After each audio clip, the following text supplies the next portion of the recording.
Hello বন্ধুরা,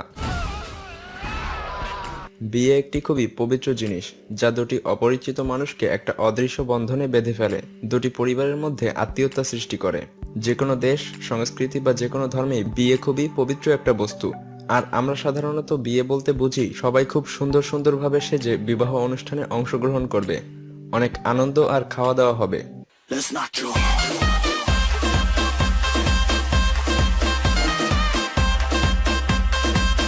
কিন্তু পৃথিবীতে কোথাও কোথাও বিয়ের এমন কিছু নিয়ম প্রচলিত আছে যা দেখলে আপনার চোখ কপালে উঠতে বাধ্য। আর মায়াজালের আজকের এপিসোডে আমরা সেগুলোই দেখতে চলেছি। 10 নম্বরে রয়েছে ক্রাইং রিচুয়ালস অফ চায়না। চীনের টুজিয়া নামক একটি সম্প্রদায় বিয়ের প্রায় 30 দিন আগ থেকে কান্নাকাটি শুরু করে বিয়ের প্রস্তুতি নেয়।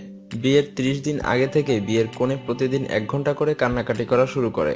কনে 10 দিন কান্নাকাটি করার পর তার সাথে তার মাও যোগ দেয়, আর তার 10 দিন পরে তার গ্র্যান্ডমাদারও তার সাথে যোগ দেয়, এবং এভাবে করে পরিবারের সকল নারী সদস্যরা যোগদান করে আর দিনে 1 ঘন্টা করে কান্নাকাটি করে।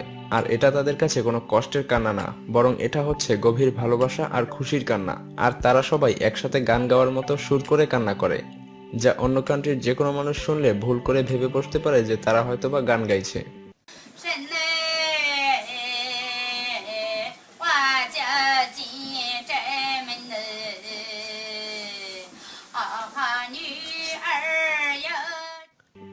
9 নম্বরে রয়েছে চীনের আরেকটি সম্প্রদায়ের বিয়ে, যার নিয়ম হলো বিয়ের কনের কাপড় খুলে নেয়া। শুনতে একটু বাজে লাগলেও এটা তারা যুগের পর যুগ ধরে করে আসছে।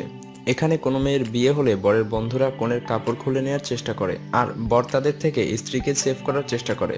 আমরা সবাই জানি যে এসব কাজ একেবারেই গ্রহণযোগ্য নয়, আর তারাও এটা জানে, কিন্তু সেখানকার নারীরা এটা না চাইলেও তাদেরকে এটা করতে হয়, কারণ এই অনুষ্ঠানে অংশগ্রহণ না করলে তারা